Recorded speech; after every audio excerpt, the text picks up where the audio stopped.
Hello friends, आज फिर जो है हम लोग इलेक्ट्रिसिटी चैप्टर का न्यूमेरिकल लेके आए हैं। तो चलिए स्टार्ट करते हैं न्यूमेरिकल को सॉल्व करना। ओके फ्रेंड्स, तो देखते हैं हम लोग फर्स्ट न्यूमेरिकल, फर्स्ट क्वेश्चन क्या आस्क कर रहा है। ठीक है, फर्स्ट क्वेश्चन क्या रहेगा, 100 joule of heat is produced each second, मतलब पर second in a 4 ohm resistance. यानी मान लीजिए कि कोई 4 ओम रेजिस्टेंस वाला कोई कंडक्टर है, ठीक है, और वो 100 जूल हीट प्रोड्यूस कर रहा है कितनी टाइम में, एक सेकंड, यानी टाइम दिया हुआ है 1 सेकंड। देन फाइंड क्या करना है, find the potential difference across the resistor. यानी सॉरी फ्रेंड्स, वो कंडक्टर क्या है, वो रेजिस्टर क्या है, यानी एक रेजिस्टेंस है जिसका रेजिस्टेंस है 4 ओम, और वो 4 ओम रेजिस्टेंस वाला जो रेजिस्टर है वो 1 सेकंड में कितना हीट प्रोड्यूस कर रहा है, 100 जूल हीट प्रोड्यूस कर रहा है। तो ये बताना है कि उस रेजिस्टेंस के क्रॉस कितना पोटेंशियल डिफरेंस अप्लाई किया गया है। ओके, तो हमें यहाँ पे पोटेंशियल डिफरेंस फाइंड करना है। ठीक है फ्रेंड्स, तो हम लोग जूल्स लॉ हम लोग जानते हैं, जूल्स लॉ ऑफ हीटिंग। ठीक है, इसको heating effect of electric current कहते हैं। जूल्स लॉ ऑफ हीटिंग का फॉर्मूला ये होता है, फर्स्ट का सॉल्यूशन शुरू करते हैं। तो आप देखिए पहले क्या क्या दिया हुआ है, हीट प्रोड्यूस दिया हुआ है 100 जूल, टाइम है, टाइम कितना है फ्रेंड, 1 सेकंड, 1 सेकंड का टाइम दिया हुआ है, और उस रजिस्टर का रेजिस्टेंस कितना है, 4 ओम। क्या फाइंड करने को कह रहा है, क्या पोटेंशियल डिफरेंस फाइंड करने को कह रहा है। सो जूल्स लॉ ऑफ हीटिंग का फार्मूला होता है I²RT, बट हमें किसमें, हमें V के सेंस में लाना है।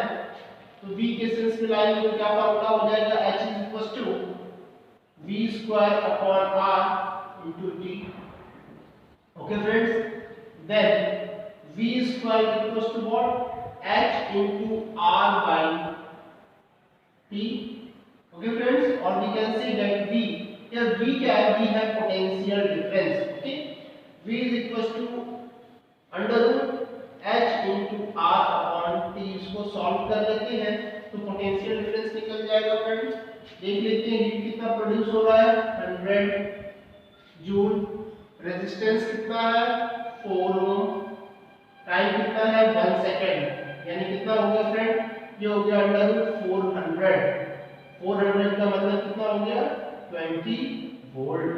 यानी कितना पोटेंशियल डिफरेंस मेंटेन किया जा रहा है, 20 volt. 20 volt potential difference maintain करने की वजह से 4 ओम रेजिस्टेंस ऑफर करने वाला रजिस्टर जो है वो 1 सेकंड में कितना हीट प्रोड्यूस करता है, 100 जूल हीट प्रोड्यूस करता है। फ्रेंड ये क्लियर हो गया होगा। ठीक है, this equation is called joules law of heating, joules law of heating. ठीक है, ये joules law of heating effect of electric current का ये इक्वेशन है, जैसा कि मैं आप लोगों को बता चुका हूं। ठीक है फ्रेंड्स, तो यहाँ पे आई थिंक आपको किसी तरह का कोई डाउट नहीं होगा। चलिए हम लोग जो है नेक्स्ट क्वेश्चन हम लोग पढ़ते हैं। नेक्स्ट क्वेश्चन क्या कह रहा है, नेक्स्ट क्वेश्चन क्या है, how can 3 resistors of resistance 2 ohm, 3 ohm and 6 ohm be connected to give a total resistance of 4 ohm and 1 ohm। यानी 3 तरह का रेजिस्टेंस है, एक का रेजिस्टेंस कितना है, 2 ओम है, दूसरे का 3 ओम और तीसरे का 6 ओम। अब क्वेश्चन ये कह रहा है कि इन तीनों रेजिस्टेंस को किस तरह से कनेक्ट करें जिससे कि इक्विवेलेंट रेजिस्टेंस जो होगा वो कितना आ जाए, 4 ओम आ जाए, और सेकंड केस में 1 ओम आए। तो इसके लिए फ्रेंड हम लोग क्या करेंगे, इसके लिए बहुत आसान क्वेश्चन है, बहुत आसान क्वेश्चन है। इस तरह का क्वेश्चन हम लोग पहले भी सॉल्व किए हुए हैं। ठीक है, लेकिन यहाँ पे मैंने देखा कि यहाँ पे रजिस्टर्स जो है रजिस्टर्स अलग अलग है, ठीक है। तो मैं सोचा कि एक और आप लोगों को बता दूं इस तरह का प्रॉब्लम।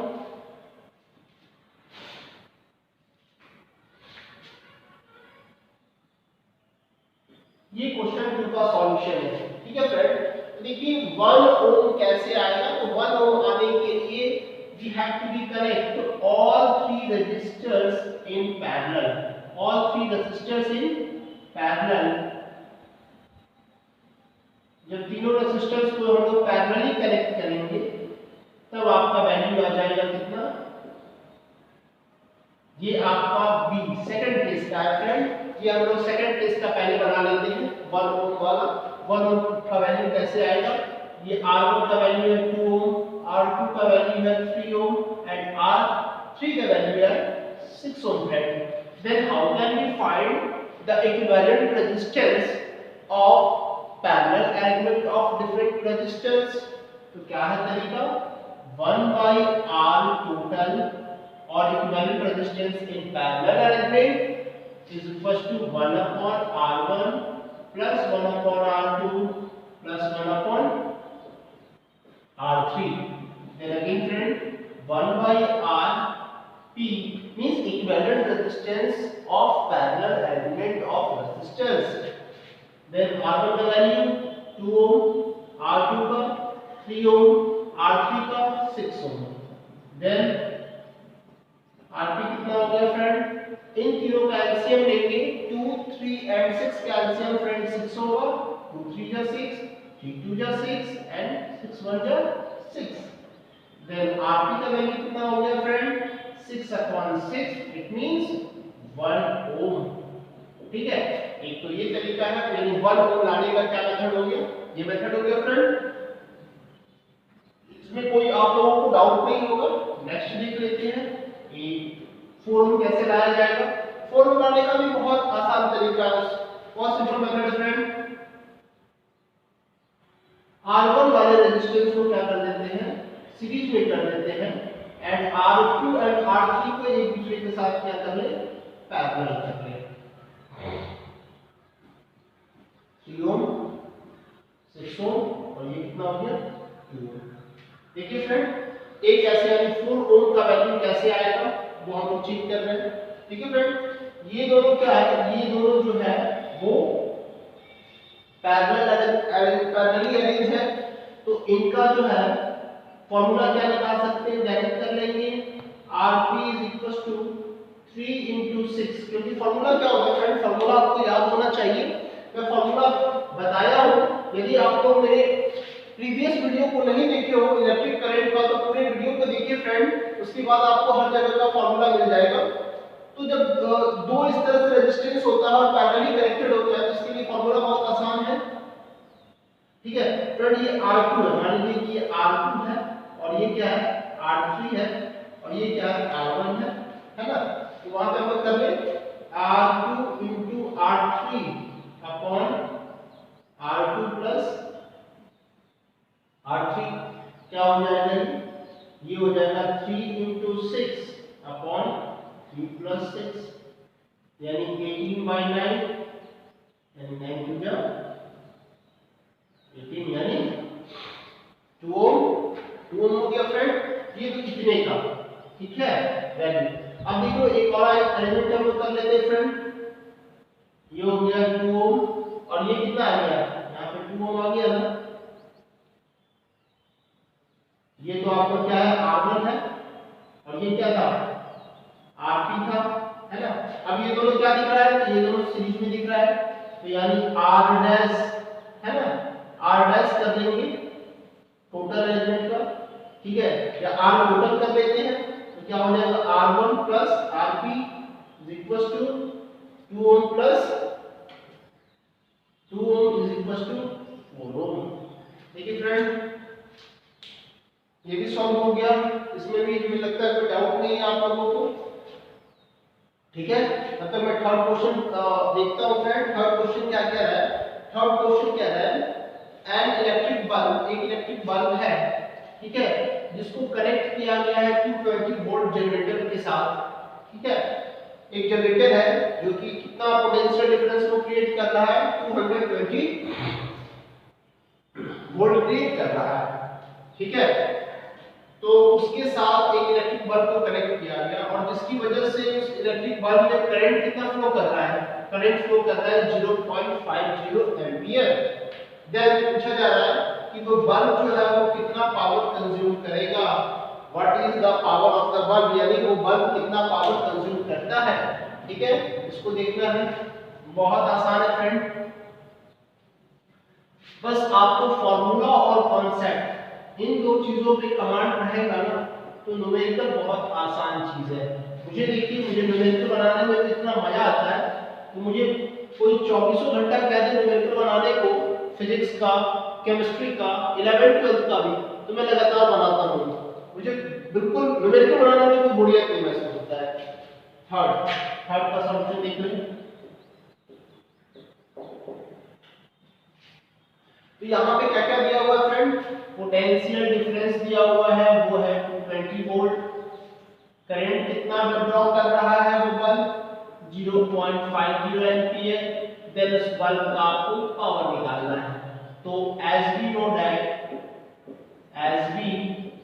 that जैसा कि हम सभी जानते हैं, पावर का बहुत सारा फॉर्मूला होता है, मैं एक बार फिर से लिख देता हूँ। Power is equal to V into I, power is equals to v square upon r, power is equals to I square into r, power is equals to h by t, ठीक है फ्रेंड। बहुत सारा formula है, ठीक है, इसी chapter से related. वैसे फिजिक्स में तो और भी आपको वो दूसरा पावर भी जानेंगे, rate of going work is called power, तो खैर वो चीज नहीं है, इस चैप्टर से रिलेटेड जितने फॉर्मूला आप देख रहे हैं, ठीक है फ्रेंड। आप देखिए पावर निकाला जा सकता है, उस बल्ब का पावर कितना होगा, कौन सा फॉर्मूला अप्लाई करते हैं, P is equals to V into I, 220 volt into 0.50। देखिए फ्रेंड, इसको हटाएंगे तो 100, कितना हो गया फ्रेंड, 0, यानी वो बल्ब का पावर कितना है, बल्ब कितने वॉट पावर का है, तो वो बल्ब है 110 वॉट का बल्ब है, ठीक है फ्रेंड, ये है। नेक्स्ट क्वेश्चन क्या कह रहा है, नेक्स्ट क्वेश्चन जो है वो लोगों को ये कह रहा है, नेक्स्ट क्वेश्चन है द इलेक्ट्रिक रेफ्रिजरेटर, एक इलेक्ट्रिक रेफ्रिजरेटर है, ठीक है फ्रेंड, एक इलेक्ट्रिक रेफ्रिजरेटर है जिसका रेटिंग क्या है, जिसका रेटिंग है 800 वॉट का है, ठीक है, और उसको ऑपरेट किया जाता है 12 आवर्स पर डे, इसको 12 घंटे हर दिन ऑपरेट किया जाता है, ठीक है। Then what is the cost of the energy, तो एनर्जी का कॉस्ट फ्रेंड क्या होगा, ठीक है, अब जब उसको 30 दिन तक लगातार कितने 12 घंटे पर डे ऑपरेट किया जाए, और उसमें एक बात बताना है, कॉस्ट बताना है, जिसमें कि पर किलोवाट आवर क्या कॉस्ट है, 7 रुपीज। ये 700 नहीं है फ्रेंड, 7 रुपीज है, ठीक है, 7 रुपीज है। देखिए इसको भी सॉल्व करने का बहुत आसान तरीका है, बहुत सिंपल होता है न्यूमेरिकल। यदि आपको न्यूमेरिकल में फ्रेंड्स कोई प्रॉब्लम हो रहा हो तो आप प्लेलिस्ट में मेरे सारे वीडियो को जाकर देख सकते हैं, उसमें आप देख लीजिए कि इलेक्ट्रिक करंट से रिलेटेड कौन सा वीडियो है, उसको आप देख लेंगे, अच्छे से समझ लेंगे, तो बिल्कुल कोई प्रॉब्लम नहीं होगा किसी भी न्यूमेरिकल के सॉल्यूशन में। अब देखिए हमको वैल्यू निकालना है कि ये जो इलेक्ट्रिक रेफ्रिजरेटर है वो 30 दिनों में कितना एनर्जी कंज्यूम कर रहा है, ठीक है।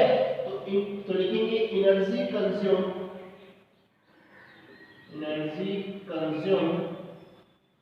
ठीक है, बाय रेफ्रिजरेटर इन कितना डेज, 30 डेज में कितना कर रहा है। तो फॉर्मूला क्या होता है फ्रेंड, वैसे तो ये जो इलेक्ट्रिकल एनर्जी की बात कर रहे हैं, चूंकि यहाँ पे कमर्शियल यूनिट दिया हुआ है किलोवाट आवर, तो उसमें हम लोग करते हैं, वैसे भी एनर्जी का फॉर्मूला होता है पावर इनटू टाइम, लेकिन पावर इनटू टाइम, लेकिन यहाँ पे पावर हमेशा किसमें होना चाहिए, किलोवाट में होना चाहिए, और टाइम किसमें होना चाहिए, आवर में, ठीक है फ्रेंड। ये हो गया। तो इसको कर रहे हैं हम लोग energy consumed by refrigerator in 30 days. देखिए 30 इंटू, ठीक है, कितने वाट पावर है, पावर है इसका 100 वाट। तो इसको किलोवाट में कन्वर्ट करने के लिए क्या करना होगा, 1000 से क्या करना होगा, डिवाइड करना होगा। और कितने देर ये ऑपरेट किया जाता है, 12 आवर्स पर डे। 12 से मल्टीप्लाई कर दिए, कैंसिल, देन कितना हो गया 24 इंटू 12। इसको मल्टीप्लाई कर लेते हैं फ्रेंड,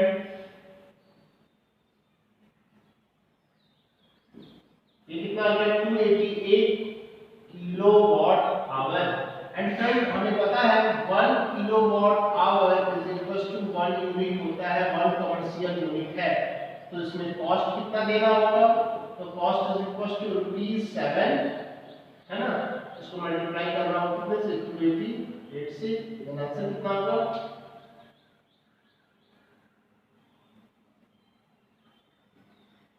यानी इसके लिए इलेक्ट्रिसिटी बिल आएगा, उसका पेमेंट होगा 2016 यानी 2016 रुपए, ठीक है। 30 दिन के बाद उस इलेक्ट्रिक रेफ्रिजरेटर को रन करने की वजह से यदि 7 रुपीज पर किलोवाट आवर यानी 7 रुपीज पर यूनिट यदि इलेक्ट्रिसिटी चार्ज बिल को चार्ज किया जाता है तो कितना पैसा देना पड़ेगा, 2060 रुपीज पेड करना होगा।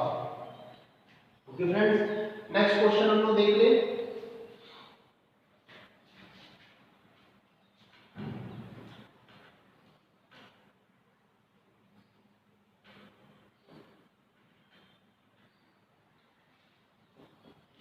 नेक्स्ट क्वेश्चन है a copper wire has diameter, एक कॉपर वायर है और जिसका डायमीटर कितना है, एक कॉपर वायर है जिसका डायमीटर है 0.5 millimetre, clear, and it's resistivity वो कितना है 1.6 into 10 to the power minus 8 ohm meter, then what will be the length of the wire, तो वायर का लेंथ क्या होगा to make its resistance 10 ohm, जिससे कि उसका रेजिस्टेंस कितना बनाया जाए, कितने रेजिस्टेंस का वो वायर डेवलप किया जाए, 10 ओम रेजिस्टेंस का वो वायर बनाया जाए।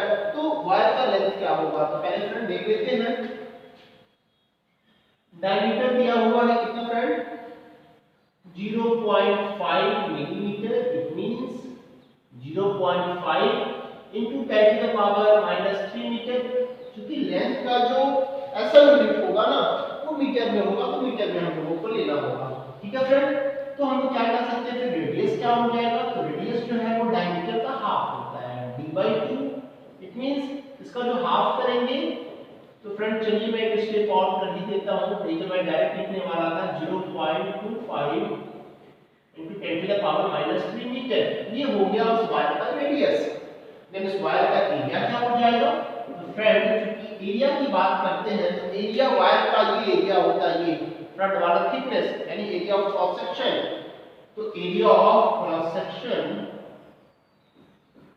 एरिया ऑफ क्रॉस सेक्शन क्या होगा फ्रेंड, फॉर्मूला होगा पाई आर स्क्वायर, ठीक है।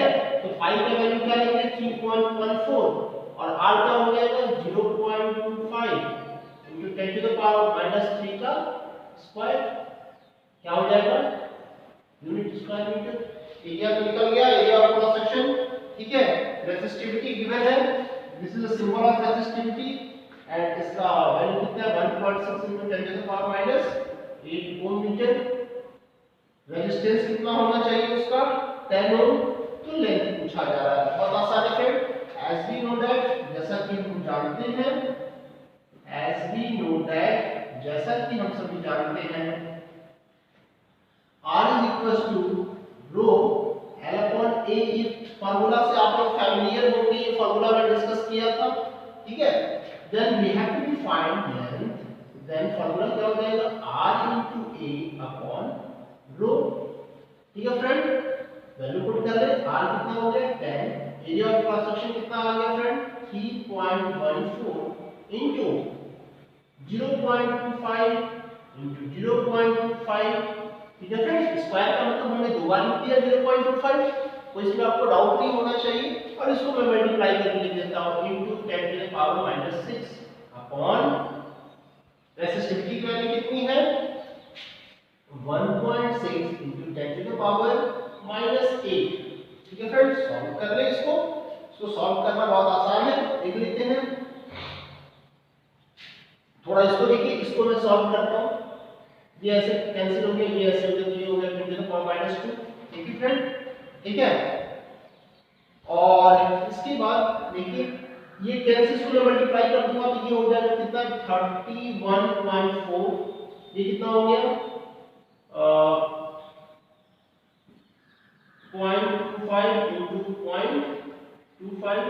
ठीक है, और क्या होगा फ्रेंड, ये ऊपर चला जाएगा, ये ऊपर चला गया, ये हो गया 10 to the power मतलब 100 हो गया 10 to the power 2। ये 10 to the power 2 फ्रेंड ऊपर चला जाएगा, ये 10 to the power -2 है नीचे, ये ऊपर चला जाएगा तो क्या हो जाएगा 10 to the power 2 हो जाएगा, यानी 100 होगा। और ये हो गया नीचे 1.6। अब देखिए फ्रेंड इसका डेसिमल को हटा देते हैं, तो नीचे क्या हो गया 100, इसी का डेसिमल को हटा देते हैं, नीचे क्या हो गया 100। ठीक है, और इसका डेसिमल इसके साथ हट गया। ठीक है फ्रेंड, अब देखिए बहुत आसान हो गया, 0 0 कैंसिल। ठीक है, 25 4 जा 100। ठीक है, अब इसको हम सॉल्व कर लेंगे, ये हो गया 340 into 25 अपॉन 16 into 4 यानी 64। इसको जब आप सॉल्व करेंगे फ्रेंड, इसको आप सॉल्व कर लीजिए, इसको आप सॉल्व कर लीजिएगा तो इतना इसका लेंथ आ जाएगा। जब मुझे जानना लग रहा है फ्रेंड इसका, ठीक है, कुछ एवरेज किया जा सकता है क्या, कुछ एवरेज में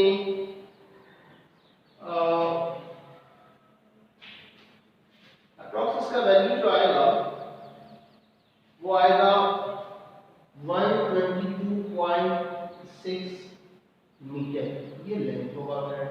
आप इसको सॉल्व कर लेंगे फ्रेंड, सॉल्व करने के बाद कुछ दिख जाएगा वैसा वैल्यू। ठीक है, इतने ये वायर का लेंथ कितना होने जा रहा है 122.6 मीटर होने जा रहा है वायर का लेंथ। ठीक है, आप इसको सॉल्व कर लेंगे और सॉल्व करके कमेंट में बताएंगे कि क्या इतना आंसर आ रहा है कि नहीं आ रहा है। बिल्कुल आ रहा होगा। इसमें एक और क्वेश्चन है फ्रेंड, इसको ध्यान रखना है।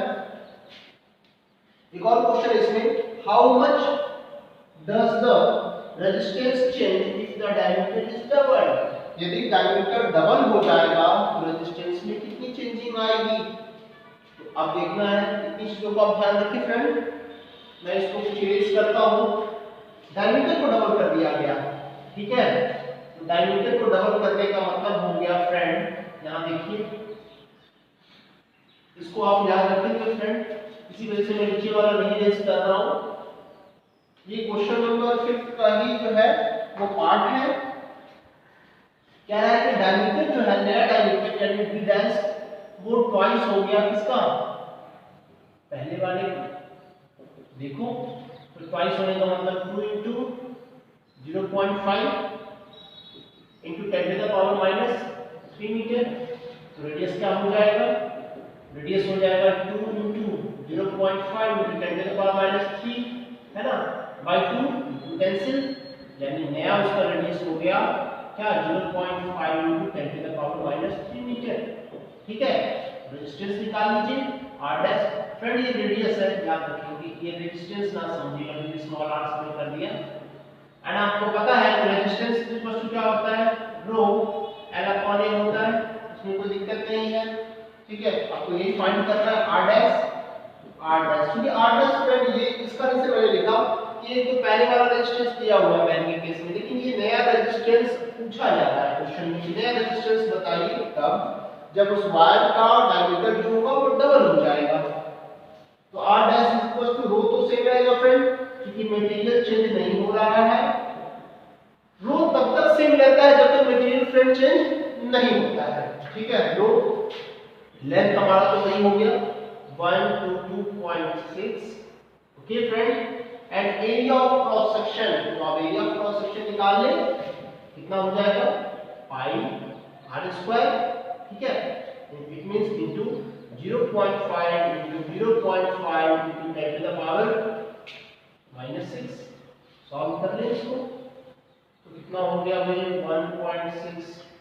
ठीक है, into 10 to the power minus 8 122.6 upon 3.14 into कितना हो गया ये 0.5 into 0.5 into 10 to the power minus 6। तो इसको फ्रेंड आप सॉल्व करेंगे तो r डैश का जो वैल्यू आएगा वो आपका आने जा रहा है कितना फ्रेंड, ये आने जा रहा है 2.54। ठीक है फ्रेंड, एक्चुअली ऐसा है ना कि आप इसको कैलकुलेट करके देख लेंगे, ये बिल्कुल सही होगा। ठीक है, यानी डायमीटर को डबल कर देने की वजह से उस वायर का रेजिस्टेंस जो हो गया वो क्या हो गया, डिक्रीज कर गया। डिक्रीज कितना कर गया फ्रेंड, तो ये रेजिस्टेंस जो है वो डिक्रीज कर गया 4 टाइम्स, यानी r' जो हो गया वो पहले वाले रेजिस्टेंस का क्या हो गया 1/4 हो गया, क्योंकि पहले वाले का रेजिस्टेंस कितना था 10 ओम, लेकिन जैसे ही डायमीटर को डबल किया गया रेजिस्टेंस 10 ओम की जगह क्या हो गया 2.5 ओम हो गया, यानी 1/4 टाइम्स घट गया। ठीक है, इसको कैलकुलेशन करने के बाद फ्रेंड आप कमेंट में बताएंगे कि आता है कि नहीं, आंसर बिल्कुल आएगा।